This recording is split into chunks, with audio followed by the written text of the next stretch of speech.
Hello everyone, math teacher में आप लोगों का स्वागत है।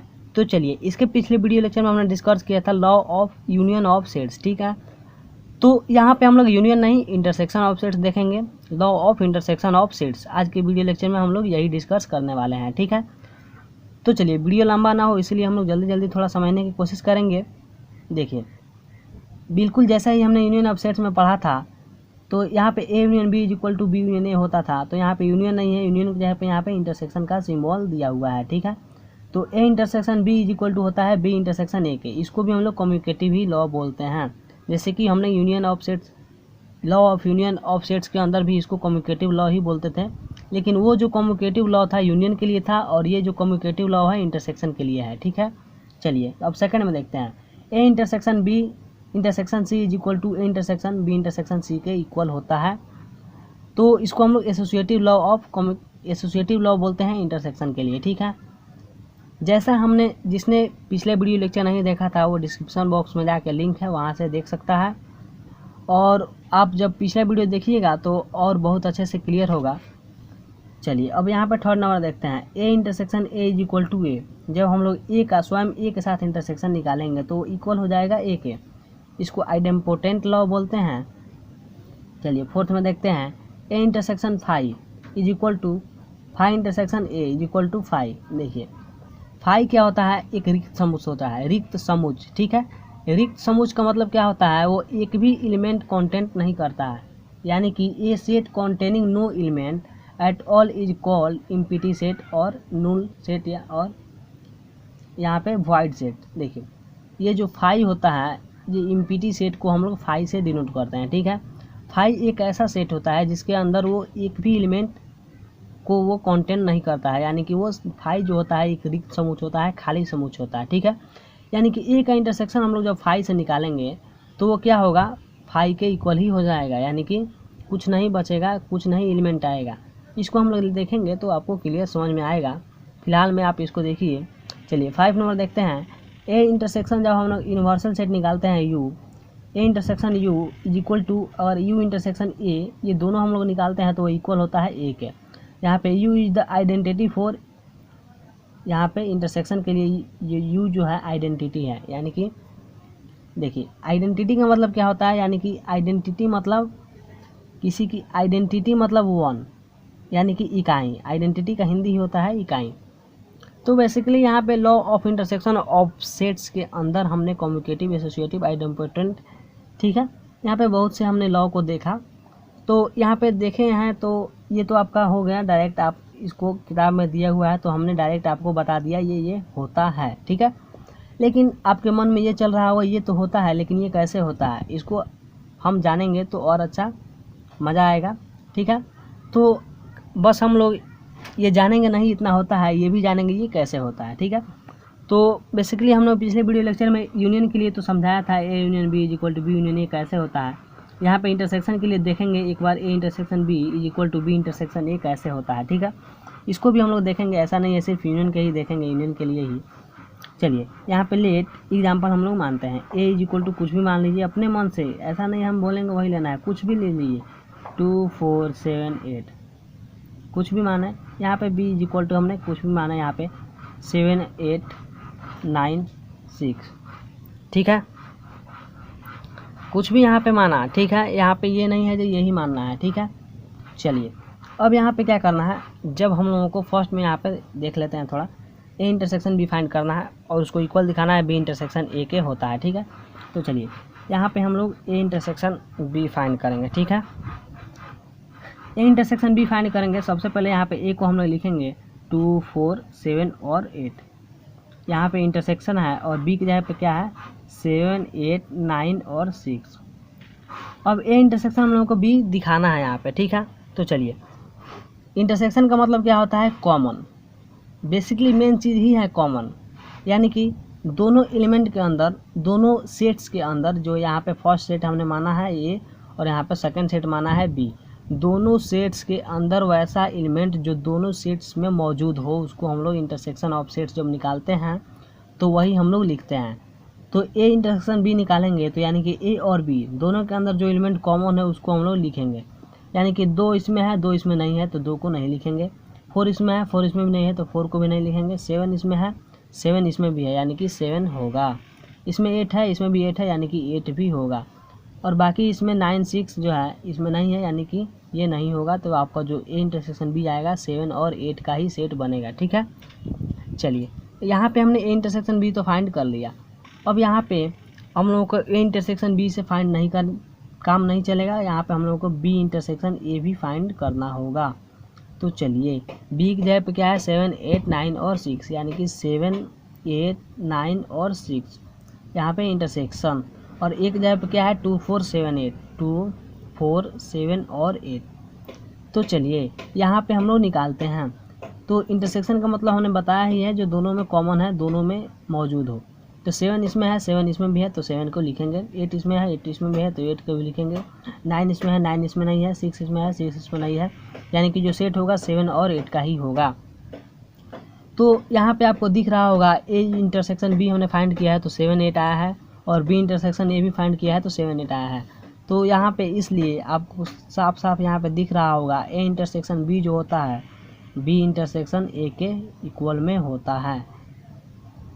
ठीक है, यहाँ पे कैसे होता है इसको हमने समझा, और ये इसको हम लोग बोलते हैं कम्यूटेटिव लॉ। इसको हम लोग कम्यूटेटिव लॉ बोलते हैं।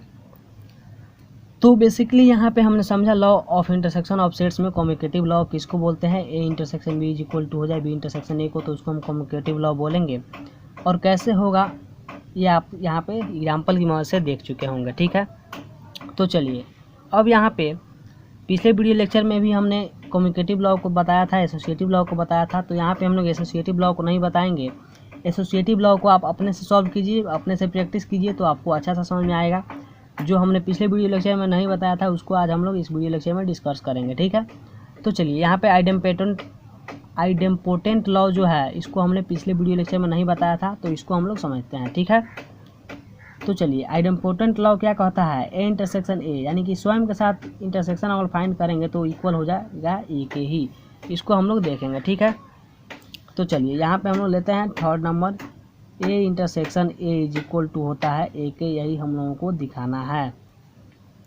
तो यहाँ पे हम लोग लेट ये कोई सेट मानते हैं 2 4 9 और 10। ऐसा नहीं है जो हम मान रहे हैं वही होगा, आप कोई भी सेट मानिए अपने से, उसको बनाइए और देखिए इक्वल हो रहा है कि नहीं हो रहा है। बिल्कुल इक्वल होगा, जितना प्रैक्टिस कीजिएगा उतना आप लोग के लिए अच्छा होगा। चलिए अब यहाँ पे हम लोग ए इंटरसेक्शन ए फाइंड करते हैं यानी कि 2 4 9 और 10। ठीक है, और यहाँ पे इंटरसेक्शन फिर ए 2 4 और 9 और 10 यानी कि स्वयं के साथ हम लोग इंटरसेक्शन निकाल रहे हैं। तो देखिए इंटरसेक्शन का जो बेसिक हमने बताया था यानी कि कॉमन पार्ट यानी कि जो दोनों में मौजूद हो। तो यहाँ पे 2 इसमें भी है, 2 इसमें भी है, 4 इसमें भी है, 4 इसमें भी है, 9 इसमें भी है और 9 इसमें भी है, 10 इसमें भी है, 10 इसमें भी है।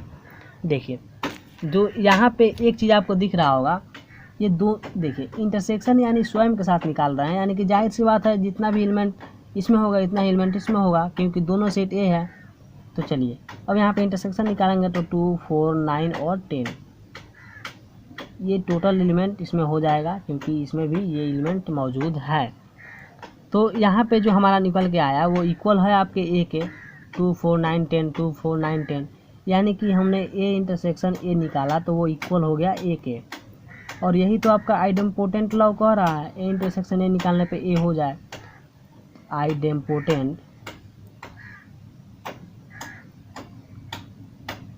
आइडेम्पोटेंट लॉ यहाँ पे हमने देख लिया कैसे इंटरसेक्शन ए फाइंड करते हैं तो वो इक्वल हो जाता है ए के, हमने यहाँ पे देख लिया। ठीक है, तो आपको यहाँ पे कंफ्यूज नहीं होना है या सचमुच ये होता है या नहीं होता है, या फिर सर हम लोगों को ऐसा ही बता रहे हैं ये उतना होता है रट लो।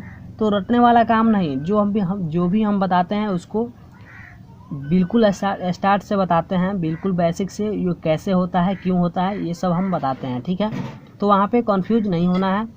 ए इंटरसेक्शन ए कैसे ए के इक्वल होता है, कैसे आइडेम्पोटेंट लॉ होता है, ये इसको हमने समझा। ठीक है, चलिए यहाँ पे आपको कंफ्यूज नहीं होना है। चलिए अब यहाँ पे हम लोग क्या करेंगे, यहाँ पे हम लोग आइडेम्पोटेंट लॉ भी देख लिया, एसोसिएटिव लॉ को तो आपको अपने से ही बनाना है। चलिए अब यहाँ पे हम लोग 4th नंबर को भी देख लेते हैं। A intersection 5 is equal to phi intersection है हम लोग निकालेंगे तो इक्वल होगा फाई के, इसको हम लोगों को देखना है। ठीक है, तो चलिए इसको हम लोग भी देख लेते हैं। ठीक है, चलिए यहाँ पे हम लोग लेंगे 4 नंबर। ठीक है, क्या कह रहा है आपका ए इंटरसेक्शन फाई, और यहाँ पे phi intersection A is equal to हो जाएगा फाई के। इसको हम लोगों को दिखाना है या सच में ये होता है या नहीं होता है। ठीक है, चलिए लेट यहाँ पे कोई सेट मान लीजिए, एक सी सेट हम लोग मान लेते हैं। ठीक है, 7, 9 और 6, 3 एलिमेंट का हमने सेट माना। ठीक है, चलिए अब यहाँ पे ए इंटरसेक्शन फाई, और यहाँ पे एक चीज़ और, फाई का मतलब क्या होता है, यानी कि इसके अंदर कुछ भी एलिमेंट ना हो, ये बिल्कुल खाली हो। दिखाने के लिए हमने इसको लिख लिया। चलिए अब यहाँ पे इंटरसेक्शन हम लोग फाइंड करेंगे, तो सबसे पहले एक जगह पे 7, 9 और 6 जो है उसको हमने लिख दिया, और इंटरसेक्शन यहाँ पे फाई का मतलब जो है खाली होना चाहिए, कुछ भी एलिमेंट नहीं होना चाहिए। चलिए अब इसको हम लोग इंटरसेक्शन हम लोग निकालेंगे, तो इंटरसेक्शन का मतलब क्या होता है, जो दोनों में कॉमन हो, यानी कि इसमें 7 है तो इसमें 7 है, नहीं है 7 नहीं है, इसमें हम लोग ऐसे काटेंगे नहीं, समझाने के लिए बता रहा हूँ। इसमें 9 है, इसमें 9 नहीं, इसमें 6 है, इसमें 6 नहीं, यानी कि जो आपका सेट निकल कर आया है वो 0, यानी कि इसके अंदर कुछ भी एलिमेंट नहीं है, यानी कि ये इक्वल है फाई के। फाई का मतलब ही होता है जिसके अंदर कोई एलिमेंट ना हो। तो यहाँ पे साफ साफ आपको समझ में आ गया होगा, ए इंटरसेक्शन जब हम लोग फाई निकालेंगे तो इक्वल हो जाएगा फाई के, इसमें कोई ज़्यादा दिक्कत की बात नहीं है। यहाँ पे आपको क्लियर समझ में आ गया होगा। ठीक है, तो जो आपका हमने यहाँ पे law of intersection of sets के अंदर समझा, कम्यूटेटिव लॉ कब होता है, एसोसिएटिव लॉ कब होता है, आइडेम्पोटेंट लॉ कब होता है, ए इंटरसेक्शन फाई निकालते हैं तो फाई कब हो जाता है, वैसे ही आप यहाँ पे फाई इंटरसेक्शन ए भी निकाल सकते हैं। Phi intersection A same process यही है, इसको इधर रखना है, इसको इधर रखना है, दोनों में कॉमन कुछ नहीं है, तो यानी कि इक्वल हो जाएगा ये भी फाई के। तो कुछ नहीं करना है, बस आप एग्जाम्पल लेना है, कोई भी एग्जाम्पल अपने से समझना है, और जो उसका प्रॉपर्टीज़ है उसको रख के देखना है, तो आपका जितना भी हमने समझा है वो टोटल प्रूफ हो जाएगा। तो आज के वीडियो लेक्चर में हमने समझा law of intersection of sets क्या होता है। ठीक है, और कैसे कम्यूटेटिव निकाला जाता है, कैसे एसोसिएटिव, कैसे आइडेम्पोटेंट लॉ, कैसे हम लोग फाइंड करते हैं। और आपको वीडियो अच्छा लगे तो लाइक कीजिए, कमेंट कीजिए, और ऐसा ही हमारे चैनल से जुड़ने के लिए हमारे चैनल को सब्सक्राइब कीजिए। फिर मिलते हैं नेक्स्ट वीडियो में, तब तक के लिए जय हिंद।